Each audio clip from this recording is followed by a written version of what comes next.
है। औरंगजेब और शिवाजी को लेकर दिन ब दिन नए बयान सामने आ रहे हैं। नागपुर में जो हिंसा हुई है, आप जानते हैं, उसकी जांच चल रही है। शिवसेना उद्धव गुट लगातार इस हिंसा को लेकर बीजेपी पर हमलावर है और 4 दिन में तीसरी बार सामना के जरिए शिवसेना उद्धव गुट ने बीजेपी पर निशाना साध दिया है। सामना में औरंगजेब को बीजेपी का नया शिवाजी बता दिया गया है। सामना के संपादकीय में लिखा गया है, औरंगजेब की कब्र को हटाने की साजिश हो रही है ताकि शिवाजी को भी खत्म किया जा सके, क्योंकि खलनायक को खत्म कर नायक को भी खत्म कर दिया जाता है। सामना में लिखा गया है, केंद्र और राज्य में इनकी ही सरकार है, इसीलिए औरंगजेब की कब्र हटाने के लिए तमाशे की जरूरत नहीं, क्योंकि औरंगजेब की कब्र हटाने से इतिहास नष्ट हो जाएगा। और साथ ही आरोप है कि बीजेपी के नए हिंदुत्ववादी तत्वों ने महाराष्ट्र का माहौल खराब किया, जिससे ये हिंसा भड़की। सामना के जरिए सीएम फडणवीस पर सवाल उठाए गए। कहा गया, फडणवीस के लिए औरंगजेब ज्यादा महत्वपूर्ण है।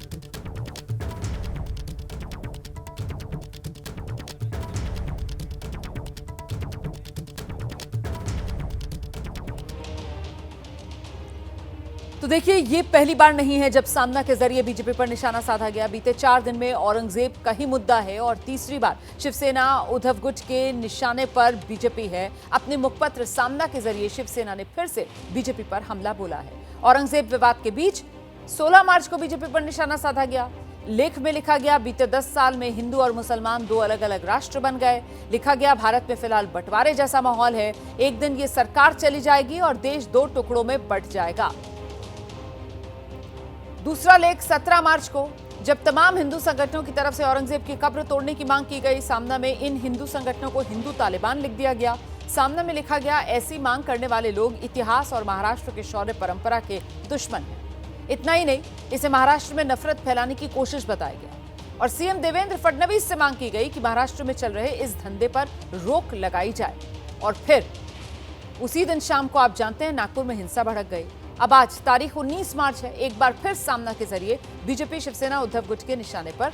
सामना में आरोप, बीजेपी और कुछ नए हिंदूवादी संगठन औरंगजेब के जरिए छत्रपति शिवाजी का इतिहास खत्म करना चाहते हैं। और इस बीच नागपुर हिंसा मामले में एक और बड़ा खुलासा जानकारी मिल रही है। मस्जिद में इफ्तार में शामिल थे ज्यादातर दंगाई। नमाज पढ़ने के बाद इफ्तारी, ये नागपुर पुलिस की तरफ से बताया गया है। इफ्तारी के बाद हिंसा में ये शामिल हो गए, पुलिस जानकारी दे रही है।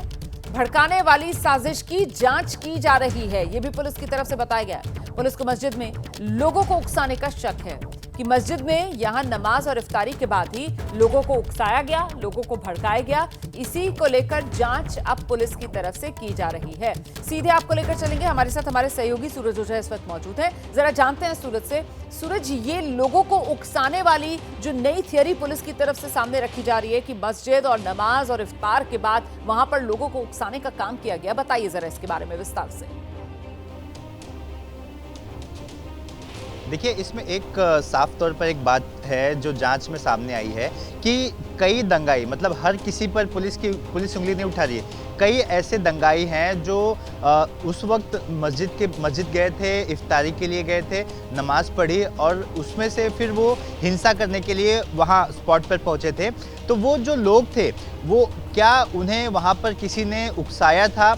वो वहाँ से यहाँ क्यों आए थे? क्या ये प्लानिंग के तहत ऐसा डिसाइड किया गया था कि क्या जब समय जैसे जैसे नज़दीक आएगा आपको इफ्तारी के लिए पहुंचना है, नमाज पढ़ना है ताकि किसी को शक ना हो, फिर वहां से आपको दंगा करने के लिए आना है? तो जांच में काफ़ी अहम खुलासे हुए हैं कि दंगाइयों में से कई दंगाई वहाँ से भी आए हैं जहाँ पर मस्जिद है, मस्जिद के यहाँ से नमाज़ पढ़ी, फिर उन्होंने इफ्तारी की। इफ्तारी करने के बाद वे सड़क पर उतर आए और सड़क पर उतरने के बाद उन्होंने हिंसा को अंजाम दिया। तो पुलिस अब इस एंगल में जांच कर रही है कि क्या वहां पर किसी ने कुछ ग्रुप को भड़काया था, क्या वहां के फुटेजेस चेक किए जाएंगे, वहां जो लोग उस वक्त मौजूद होंगे उनसे भी पूछताछ की जाएगी कि क्या हर कोई यहां से गया था या फिर कुछ लोगों का ग्रुप था जो यहां आया था, नमाज पढ़ी, उसने इफ्तारी की और वहां से फिर वो दंगा करने के लिए हिंसा में शामिल जो लोग हैं उस भीड़ में वो लोग शामिल हो गए। तो मतलब एक तरीके से जांच की जा रही है कि साहब सुनियोजित तरीके से, मतलब षड्यंत्र रचकर इस हिंसा को अंजाम दिया गया या फिर अचानक से ये हिंसा भड़की, इसी को लेकर जांच की जा रही है। सूरज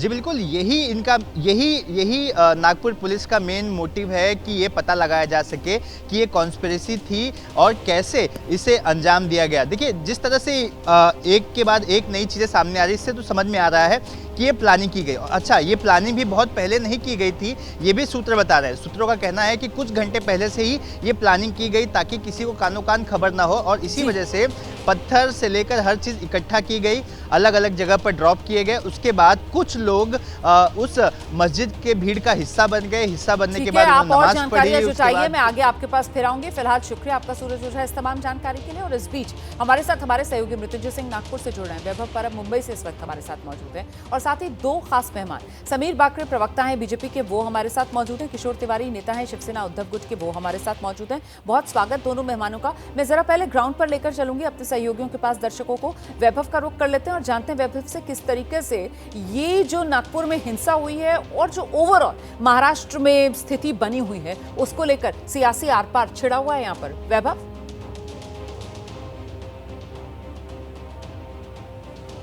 जी बिल्कुल, ये तो साफ तौर पर दिखाई दे रहा है। कल मुख्यमंत्री देवेंद्र फडणवीस इन्होंने निवेदन दिया कि ये पूरा तरीके से प्री प्लान था। अब प्री प्लान होने के बाद अब विपक्ष लगातार ये आरोप लगा रहा है, तो ये तो फेल्यूर है। होम मिनिस्ट्री किसके पास है? देवेंद्र फडणवीस के पास है। महाराष्ट्र का सीएम कौन है? देवेंद्र फडणवीस। नागपुर किसका गढ़ माना जाता है? देवेंद्र फडणवीस का। और ऐसे होते हुए भी देवेंद्र फडणवीस के नागपुर के इलाके में ये हिंसा कैसे हो रही है, ये सवाल अब विपक्ष है लगातार उठा रहा है। और दूसरी तरफ सामना के अग्रलेख के माध्यम से भी अब टीका की जा रही है, आलोचना की जा रही है कि ये छत्रपति संभाजी महाराज, शिवाजी महाराज का नाम मिटाना चाहते हैं। हमारे साथ युवा नेता, युवा विधायक रोहित पवार है, एनसीपी शरद पवार गुट के। जिस प्रकार से सामना का अग्रलेख सामने आया है कि ये इतिहास मिटाने की कोशिश है, क्या आप इस मत से सहमत हो? नहीं, डेफिनेटली। अगर आप देखो तो हर वक्त बीजेपी और उनके विचार के लोगों ने छत्रपति शिवाजी महाराज हो, छत्रपति संभाजी राजे हो, शिवशाहू फुले अम्बेडकर हो, ये जो सब महामानव हो गए जिन्होंने बहुत बड़ा सोशल रिफॉर्म इस देश में लाया था, उनका जो इतिहास है वो सही इतिहास है, वो मिटाने का हर वक्त कोशिश किया। अभी ये जो प्रयत्न है वो भी प्रयत्न ऐसे ही है कि वो इतिहास वहाँ पे मिटाया दिया जाएगा। जो बड़े बड़े नेता है जो भाजपा के, वहाँ पे आके कुछ भी गलत स्टेटमेंट देते हैं जिसका कोई भी हिस्टोरिकल बेस नहीं है, तो यहाँ पे जो चर्चा है जानबूझ के ये यहाँ पे हिस्ट्री चेंज करने का कोशिश हो रहा है। दूसरा, जो रियल इश्यूज़ है महाराष्ट्र के, जो महाराष्ट्र के लिए बहुत महत्वपूर्ण है, उस बारे में अनफॉर्चुनेटली यहाँ पे कोई भी चर्चा हो नहीं रही। तो दो चीज़ें हो रही है, इतिहास बदलने की कोशिश हो रही है, और जो रियल इश्यूज़ है जिस पे सरकार कम पड़ रहा है वो भी थोड़ा सा डाइवर्ट करने का कोशिश सरकार की। सामना के जरिए जो भी लिखा है वो सच है। देखो, वहाँ पे स्टेटमेंट टू स्टेटमेंट अगर जाओगे, वर्ड टू वर्ड जाओगे, कि सामना का एक स्टाइल होता है लिखने का, वो स्टाइल के बारे में मैं नहीं बोलूँगा, लेकिन उसका अगर मीनिंग अगर आप देखो तो डेफिनेटली उसका मीनिंग बराबर है। दूसरी बात है कि विपक्ष कमजोर क्यों पड़ रहा है? विपक्ष की संख्या, कल जब शिवसेना के विधायकों ने, नेताओं ने आंदोलन किया तो विपक्ष कोई नहीं था वहाँ पे दूसरी तरफ आंदोलन करने के लिए। गिने चुने 4 विधायक थे। क्या विपक्ष में भी एकमत नहीं है? तो गलत चीज़ है। सब नेताओं ने साथ में आने के बाद वहाँ पे आंदोलन करना चाहिए, वहाँ पे मुद्दे उठाने चाहिए। वहाँ पे कुछ तो प्रॉब्लम हो गया होगा, कोई कहाँ पे रहेगा, कोई कहाँ पे रहेगा, लेकिन साथ में आप बता रहे हो वैसे लोगों का भी मत है। लोग अभी विषय को हाथ में ले रहे हैं और उनका कहना है कि विरोधी पक्ष नेता नहीं होने के कारण थोड़ा सा अड़चन है, लेकिन फिर भी सब नेता साथ में आके लड़ना तो चाहिए।